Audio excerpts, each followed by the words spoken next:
Welcome to tabletopbattle.com and a new video battle report by Svein and Anders, who is holding the camera. Today we will try to recreate the German invasion of Crete, Operation Mercury, and more specifically the capture of the Maleme airport. As you can see on our table, we have set up a very similar to the actual, well, how it looked. The airport is here. This edge, or this is water. And if you look at aerial photos of the Maleme airport, you will see that it's quite similar to this. There's a river going here with a bridge road that continues and goes down towards Chania. Here you have what is depicted on the picture we saw is the Foy HQ. Foy, one of the commanders in this battle.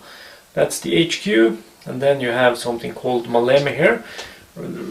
Actually, not sure what it was, if it was just a small village or it was a city or whatever it was, but we have just decided to depict it here with to destroy buildings. And then you have over here is a RAF or RAF base, and this is Hill 107 over here.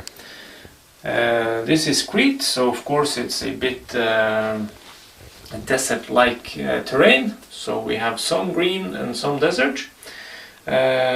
Quick note about the airfield. These are road sections made by Fat Frank's Wargames, and they are absolutely beautiful. I have got a lot of these sections, and they will be used also in our upcoming Stalingrad battle. So excellent stuff from Fat Frank's Wargames. If you want to take a look at him, check him out on Facebook or eBay. Okay, so this is the terrain for today. The objective of the game for the Germans is of course to capture the airfield, which they did eventually, but with heavy losses. Actually, this operation made Hitler decide that there would be no further airborne assaults by Germans, major airborne assaults. But the objective for the Germans today is to claim a major victory. Anders has to capture or destroy all of these four sandbag positions, because they are protecting the airfield. That is the major victory condition. Secondary victory condition, or minor victory, if he destroys the sandbag position which holds the Bofors 40mm anti-aircraft gun, and also this building representing the control tower. So major, all four; minor, this building, and the one containing the Bofors 40mm. Anders doesn't know yet which one it is, but he will. When we played the test game in the market garden operation, we decided that since the Germans would probably have done some aerial reconnaissance, Anders will know where I have positioned my vehicles, that is the recce carrier and the light tank, which you will see later in the presentation of the forces. He will also see all the forces that are in the fortified positions. But I will also have some patrolling units which he does not know where are. So he might end up landing one of his paratroopers just next to one of my infantry units. That happened in the market garden scenario that we played, and it was quite fun actually. Sadly we did not film this, it was just a written battle report, but you can find it in the tabletopbattle.com. No, you can find it in the Tabletop Battle Facebook page. It is there for you to view and read. Well, I think that is it. For me, as the British player, I will just have to stop Anders from claiming his objectives. Normal rules for trees, buildings, of course, the same as we always played with. The only thing that is new is the hill, so we will see if we come up with some special rules for that, but probably not. This will be a game that we play for 6, possibly 7 turns, and we will now present the forces of this game for you. The forces of this battle for you, we will just say a thank you very much to Paul H. that sent us these miniatures. These are Fallschirmjäger and a Heer command squad. And also to the right you can see a medic, which we will feature in this battle. Sadly we decided that since all these infantry units are equipped with assault rifles and or submachine guns, they wouldn't fit into this army, since Anders will be playing rifle teams. But Paul H, a big thank you, and we hope that the medic will bring much luck to Anders, because he will surely need it. So first up we have the HQ for the Fallschirmjäger squad, or the reinforced platoon that is. So you have seen the medic from Paul H, he will be featured. And then you have a HQ unit with a submachine gun, with 1 extra man with rifle. Next up you have 3 infantry squads, and here you will also notice our flags, which means that they are possessed by our wonderful donors. And first up, there are 3 similar squads. The further one in the back does not have a light machine gun. The 2 in the front have light machine guns. They are rifles and light machine guns. First up is commanded by Commander Kuusisto, who has been with us for quite some time. And then we have Commander Weaver, Charlie Weaver, in the second squad, and the third squad will be commanded by Paul H. So these are, like I said, 7-man squads. The 2 in front have light machine gun and loader, and the rest are rifles, and the team in the back have 7 rifles. Next up will be a medium machine gun team. These are well, maybe I should say the first lieutenant and the medic are regulars, just so that is clear, and the infantry squads are all veteran. And then you have a medium machine gun team, which is also regular, and then you have a medium mortar team, which also is regular, no spotter for this unit.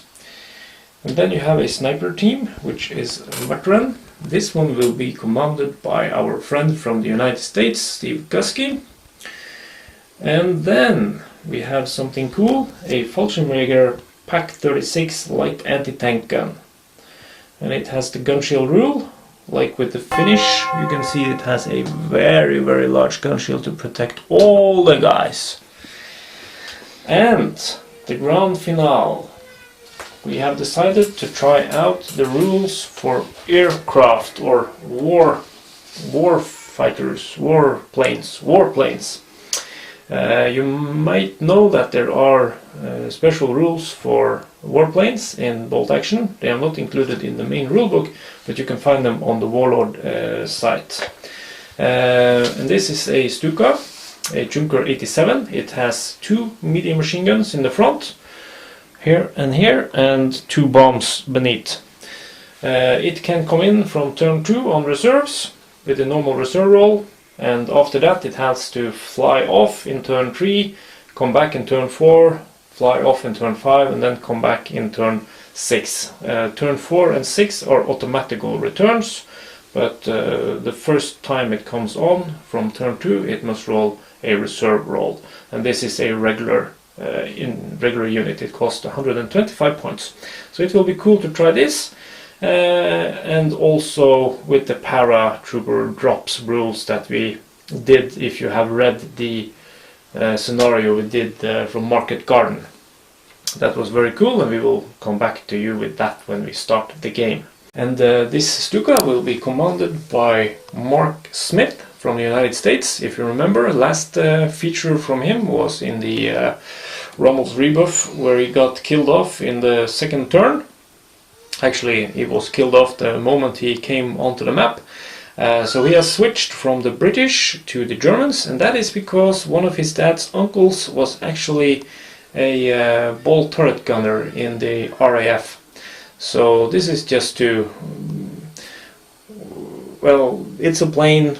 His dad's uncle was in a plane, so we thought it fitting that he would command this STUKA. And then we shall go over to the British and Greek forces. So first up we have the HQ unit, which is a second lieutenant, regular, with a rifle and also one extra man. Next up is a regular infantry section. It's a 10-man squad with one light machine gun. This is commanded by Florian from Germany. He opted to be a British squad leader. So like I said, regular 10-man squad, one light machine gun, loader and 8 rifles.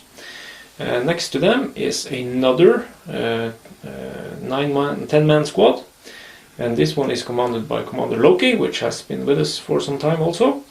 No light machine gun in this squad, so it's 10 rifles. Also in the Battle of Crete, the British had several nations defending it. The Greeks had several nations defending it. So we have decided that this squad over here will be the British. Then we have a Australian unit. And then we have a New Zealand unit.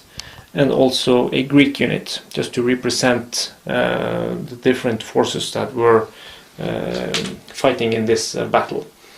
So you now have seen the two first, commanded by Florian and Loki. And then you have two inexperienced squads, one with light machine gun and one without light machine gun, and these are both 10-man squads. No, this one is a 9-man squad, and this is a 10-man squad. Next up we have a Mark 6 light tank with HMG and medium machine gun. So I have to choose which one I want to fire with. It's 3 shots from the HMG but plus 1 penetration, and 4 shots with the medium machine gun but no penetration. This is a light armor vehicle, so it has a armor value of 7. And then you have the recce carrier, which you have seen many times. It is 1 forward-facing light machine gun and 1 pintle-mounted light machine gun. No transport capability. So armor value of 7. It has open-topped and the recce rule. Then you have a medium mortar team, which is regular. And both the recce carrier and the light tank, both of them are regular. Medium mortar with spotter, they are regular. And then you have the medium machine gun team, which is also regular. And last up is a 40mm Bofors. We thought it fitting to have a Bofors with us, since it will be defending the airfield. This is also regular. It's has the flak rule, which can come in handy with the Junker 87 coming in to wreak some havoc. So those are the British forces. So here is the deployment of my hidden and patrolling units. On the bridge there is my recce carrier. This is where the turn die will be. In this house is an infantry squad, regular 10-man rifles. I have the spotter for the medium mortar in this house, and the medium mortar is hiding in the trees on the other side of the river. And my last infantry team is over here, which has the light machine gun. And I hope Andrews will drop some of his units next to one of my infantry units so that I can unleash hell on him. So let's see what will happen.